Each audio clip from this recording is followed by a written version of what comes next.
he created my kids for a purpose. And it wasn't up to me to give them that purpose. It was up to me to help them discover God's purpose and plan for their life. Hey everyone, this is Yvette Hampton. Welcome back to the Schoolhouse Rocked podcast. I am back this week with a new guest. She is my new friend, Carrie De Francisco. And that's such a fun name. It's so funny. I was out in the kitchen before you started recording and I was thinking about Elf. Remember the movie Elf? And in part of that movie, you know where I'm going with this, don't you? Francisco. He's like, that's a fun name to say. So it is. That is a fun name. But Carrie De Francisco, welcome to the Schoolhouse Rocked podcast. I'm so glad to have you on with me this week. This is fun. Thank you for having me. Such a privilege. And I just love your podcast. And I love the movie Schoolhouse Rocked. Oh, thank you. Yeah, we didn't even talk about that. That's great to know. I love that you've seen the movie. And yeah, thank you for that encouragement. It's all the Lord, as we say all the time. We still stand in awe of what the Lord did through that movie. So I'm glad you enjoyed it. I'm glad it was an encouragement to you. That's cool because you know what? You are a veteran homeschool mom. I mean, you've homeschooled your kids, you've graduated them. And to know that that movie was an encouragement to someone like you is just amazing. Oftentimes people think, oh, it's just for brand new homeschoolers, those who are trying to figure it out. I'm like, no, it's for everyone. New homeschoolers, veteran homeschoolers, everyone. It's for everyone. So thank you for that encouragement. I appreciate it. Before we get into our conversation, I would like to thank our sponsor, CTC Math. You guys, math online, ctcmath.com. Check them out. Try them for free. You could do several lessons for free with your kids and see if it's a good match for you. ctcmath.com. We are so grateful for them and their sponsorship of this podcast because they allow us to continue doing what we do. And so thank you to them. Carrie, welcome. I am just really glad to get to know you. It's been fun reading through some of your information. And I know you've got a podcast and you've authored several books. So tell us about you, who you are. Tell us about your family and your ministry. Well, like you said, Carrie De Francisco. I graduated my last one last year. So I was actually forced into retirement. So I'm a retired homeschooling mom. I'm liking my new role. I officially, changed the hat of homeschooling mom to mentor hat. And I really, really do like it because I have such a heart for homeschooling moms. But been married to my husband, Mike, for 27 years. And we have 2 kids. My oldest is actually in her second year of grad school. So she's getting a master's in psychology, clinical psychology. And my son just finished his freshman year of college. And so I like to say I'm a living, breathing testament that your kids are going to be fine. And with the exception of a few gray hairs, you're going to do this. It's going to be great. You'll live through it. And we homeschooled all the way through. I like to say we homeschooled from birth until graduation. But yeah, so homeschooled the kids. We pretty much did everything under the sun. I started off as very traditional. I was a classroom teacher. Yeah. So, and homeschooling was not on my radar whatsoever. It was definitely a God thing. And so when we started homeschooling, I was very traditional, needed my checklist, needed my teacher guide. Yeah. And then kind of morphed into classical homeschooling. And then when my son came along and it was obvious he learned very differently and had different interests than my daughter, we kind of did more Charlotte Mason because, it's classical, but it's toned down. Classical. Right. So we did more of a gentle approach with my son. And then by the time my daughter got to high school, we were full on eclectic because my daughter really wanted to chart her own course through high school. And then by my son got to high school, we were pretty much unschoolers. Yeah. So we ran the gamut from traditional to unschooling. So I like to say my sweet spot was eclectic because we kind of did a little bit of everything. Yeah, that's so encouraging. I love hearing, again, from veteran moms who have been through all of their homeschooling years. And we just did a big series. It was the Homeschool Survival series over the past several months. And we went through all the different styles of teaching and learning. And, we talked about Charlotte Mason and we talked about classical and unschooling and all those things.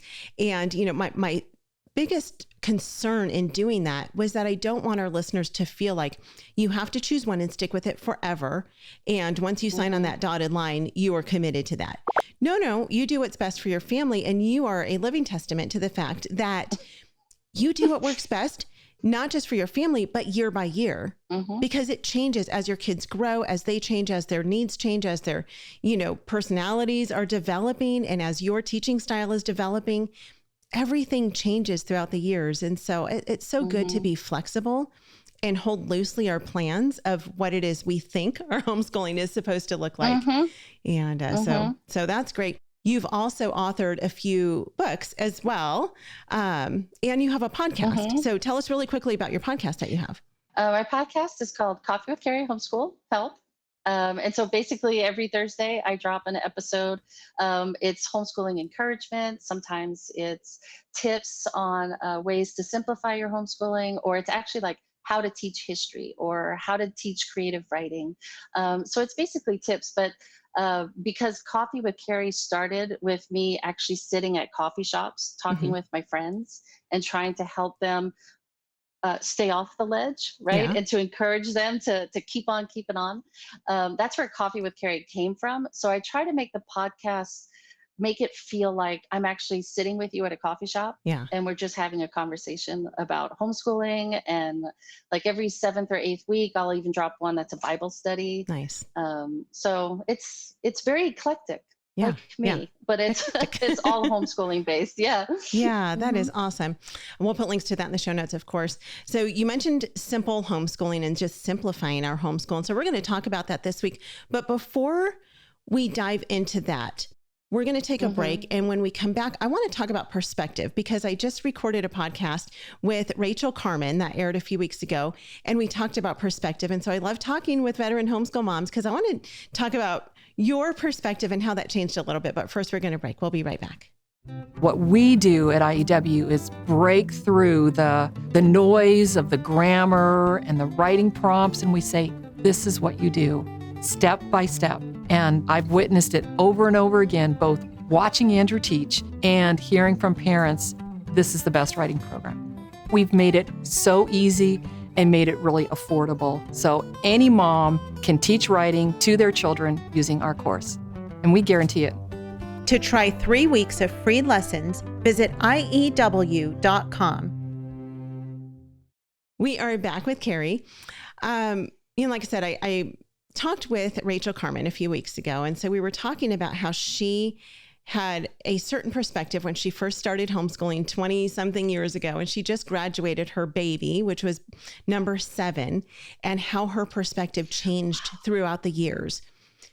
How did your perspective change from when you started? Because you mentioned very briefly that you used to be a teacher, and so you taught in the classroom. So you came into it with a very specific idea. Talk to us about how you changed as a homeschool mom and as a teacher from when you first began to where you are today. I think the main, there's a couple of shifts, but the main shift was that I started off thinking it was all me. Like, not only was I mom and cook and nurturer and nurse, but now I was like their teacher, that it was all about, I had to get this right. And I was the one that had to plan everything and make everything so I wouldn't mess them up, right? Right. But by the end of it, well, actually in the middle, but by the end of it, it was, oh no, it's all God. Yeah. It's absolutely all God. Because I could lay out what I thought were the best of plans, and they just weren't God's plans for my kids. And so that was a big shift for me, that it really isn't about me. Yeah. It really is what God has. He created my kids for a purpose, and it wasn't up to me to give them that purpose. It was up to me to help them discover God's purpose and plan for their life, and to create an environment and a lifestyle and a home that allowed them the opportunity to find that purpose. And so that was a big one, that it really has absolutely nothing to do about me. And then the other teacher part of it was all academics, right? Like by first grade, they have to know this, this, and this. Right. In second grade, they have to know this. But in the end, it really is more about relationships. when you're homeschooling. Yeah. There's the 3 R's, but in my mind, I always tell moms it's really the 4 R's when you're homeschooling. It's reading, writing, arithmetic, and relationships. Oh, It's yeah. all about relationships, and the Yeah. academics, it's the icing on the homeschooling cake. Right. It's gonna come. They're gonna be fabulous at it, no matter what it is that they choose to do. But it's really, really more about making those connections with your kids and helping your kids build a relationship with God. So I think that's the main shift in my perspective. Yeah, that's fantastic. So you mentioned when you first started, you kind of alluded to the fact that you really tried to take control of it yourself and didn't really give it to the Lord. Did you find that through your years of homeschooling, you grew in your relationship with the Lord, which helped you to lean more on Him than you did when you first started homeschooling? Absolutely. And that was one of the things I wanted to make sure. The word lean just kept coming up Yeah. as I was praying about this podcast. I really did have to learn to lean on the Lord for everything. When moms would ask me, I don't know how you homeschool. I don't have the patience, or I'm not smart enough, or I'm not organized enough, or whatever. And I would tell them the only way I did it was I started every morning on my knees, Yeah. because it was a daily giving it to the Lord, and just trusting. My favorite verse was Isaiah 54:13, that your children will be taught by the Lord, and great shall be their peace. And so I held on to that verse throughout all of it. But it was definitely learning to lean on the Lord, and knowing that even though it looks like it's chaos, and a lot of times it was very, very Sure. much chaotic, it was really the Lord who was gonna make sure my kids were gonna be okay, because Yeah. He had a plan for them. Yeah, love that. Seek first the kingdom of God in His righteousness. That's what it's Yep. all about. Seek Him first, and it's going to be okay. So many moms need to hear that. It's scary. It's so scary. And one of the best things I heard early in my homeschool years were do it scared. And I have held tightly to that, because I still do it scared. I still am like, okay, Lord, I'm counting on you. And sure enough, we're seeing the fruit from both of our girls, and it's exciting to see that. Sometimes I sit back and I'm like, I don't even know how this is happening, except that I was, Yep. willing to show up, and I continue to show up. And that's exactly what you did. You showed up and you were obedient, and you said, okay, Lord, I'm trusting you. But it's so fun growing with our kids and our understanding of our Savior and who He is, and helping Him to help us become who He created us to be as moms and as teachers, and in turn helping our kids to become who He created them to be as well. So that's really cool. Well, let's talk about simplifying our homeschool, because this is something that I think at this point, it's kind of nearing the end of summer. Lots of moms are planning for this next school year. We're not exactly sure maybe what it's going to look like. Maybe there's lots of moms out there who are really freaked out about what this year is going to look like. You've got your type A moms who, at the end of last year, they had everything already planned out and all the curriculum stacked up, and, they knew exactly what they were doing. But I would say a large majority of moms are still, especially the new moms who are just coming into it, they're still trying to figure it out. And they're like, I don't know, it's so complicated, because it can seem complicated and it can seem overwhelming. And it can be complicated if we make it complicated, but it can also be simplified if we make it simplified. So talk about how you have simplified your homeschooling with your kids. I think the main thing that I had to keep coming back to is what you originally said, to seek first the kingdom of God. And so I really had to pare it down, because like you said, I was the one that was complicating everything. Yeah. God had a much simpler plan for our life and for my kids, and I was the one that kept getting in the way. And so I tell moms all the time, my kids learn not because of me, but in spite of me, because I was my worst enemy. I was the one that always got in the way. And if the kids were stressing out, or if we were on overload, schedule overload, it was always my fault, because I was always afraid they were going to miss out on something, or that class over there is so much better. So we always, when I started to pare things down, is when we were able to actually breathe. But I do think the first step in simplifying is going back to trusting in the Lord. Yeah. When you truly trust that the Lord's got this and He's called you to homeschool and that you are exactly where God wants you to be, Yeah. it's going to be okay. Right. It's going to be okay. Right. And so for us, we simplified by seeking first the kingdom. So we always started with our Bible study and our family devotion. So that was a must. I only picked one area of math that we were going to focus on that year. So it was never like this whole checklist of things that we had to do. So, it was math, very simplified. Mm-hmm. And this is a good one. Once, mamas need to know this, once you find either a curriculum or something that works, just keep using it until it doesn't work anymore. You don't have to reinvent the wheel every single year, especially if there's this new trend out there, there's this new curriculum out there, or everybody's using this curriculum in your co-op.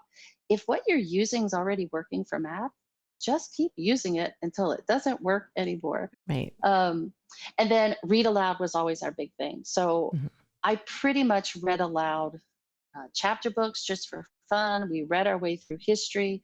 We read our way through science. And so when I always tell moms, it was those three things. It was Bible time. It was read aloud time, but that encompassed pretty much, it hit every area that we were learning about. And then we did our math. And then for writing, my kids didn't have a formal writing program until they were well into middle school, high school. Yeah. Because we just wrote something every day in our journals and, we talked about it. We had great discussions. And I think it was Ben Franklin that said the best writing program out there is to read. Yes. So I figured by the kids reading and me reading to them, that was really the best writing program. And like I said earlier, I was very Charlotte Mason too. So copy work. We did a lot of copy work, and that was one way to really just simplify. They just wrote a sentence, or we would diagram one sentence. You diagrammed we would write with your kids? Well, remember I was classical too That's right. for a while. Yeah. So, but it wasn't like crazy diagramming. Like maybe once a month, I would just diagram a sentence with them just so we could like parse it out, talk about the different stuff. But my son was always, I don't care about this. Yeah. It was just all very simple. And I love Schoolhouse Rocked because really what taught my kids grammar was Schoolhouse Rock.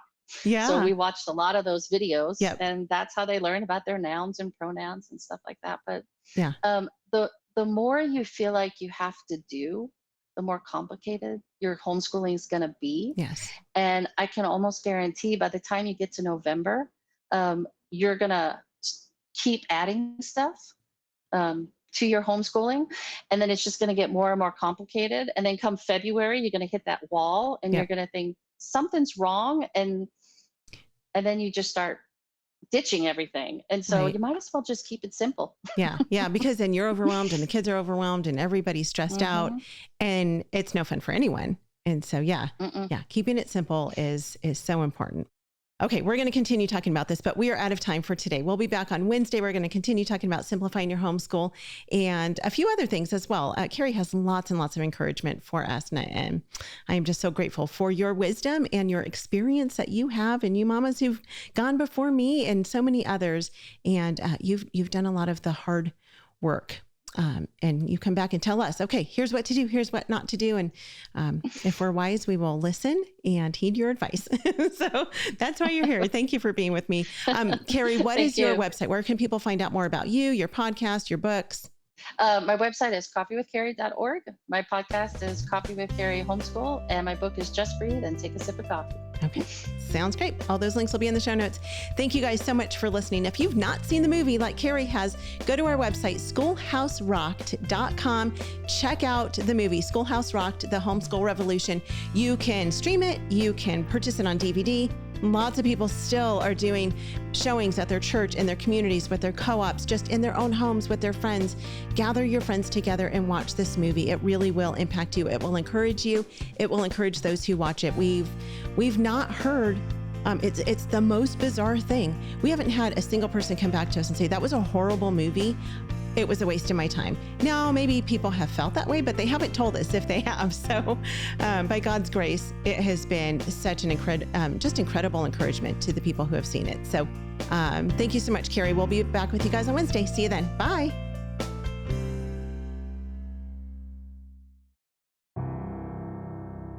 When we started homeschooling, we didn't even know if homeschooling was for us. And we certainly didn't think that it was for everyone.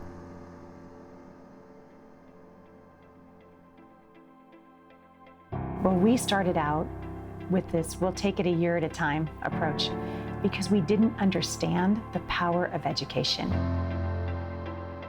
We didn't understand that education is discipleship.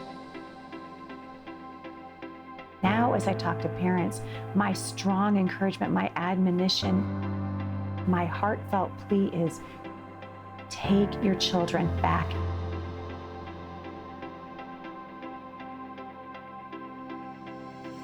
Our children have been held hostage by a school system that is telling them that their parents are not the authority in their lives, and parents have not known what to do with it. Sometimes parents will come up to me and they will say, boy, that's good for you, Heidi, but I just don't feel called to do it. I don't think that's something I can do. And I like to tell parents, if you have children, they are your responsibility. Parents need to start stepping up to the plate, get off the bench and onto the battlefield, and realize that the very hearts and minds of our children hang in the balance. And it is time for parents to take back what the public school has stolen from us, which is the education of our children, and realize that we have been equipped.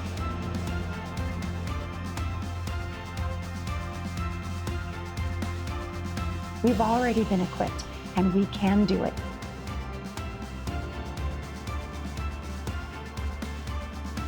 And so now the message is, listen, these kids belong to you. They don't belong to the schools. They don't belong to the state. They don't belong to a teacher. They belong to their parents. And we can make a difference in the next generation. It's time to bring our children home.